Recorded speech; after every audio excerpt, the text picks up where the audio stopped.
paggabi, may katol naman. Pwede matulog dito. Ayan o. Tulog dito ito.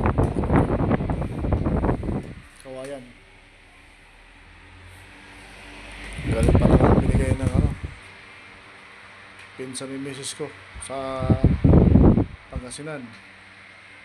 Ayan, binigay lang to eh. Salamat ha.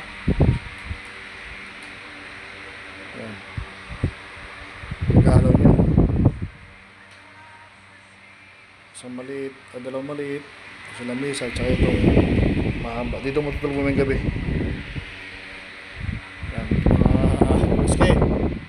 Whiskey! Come here. Tayo. Ayan na si Whiskey ko. Ayan na siya. Tuntuan na ako dito. Sa mahitig bulag. Maraming salamat sa panood.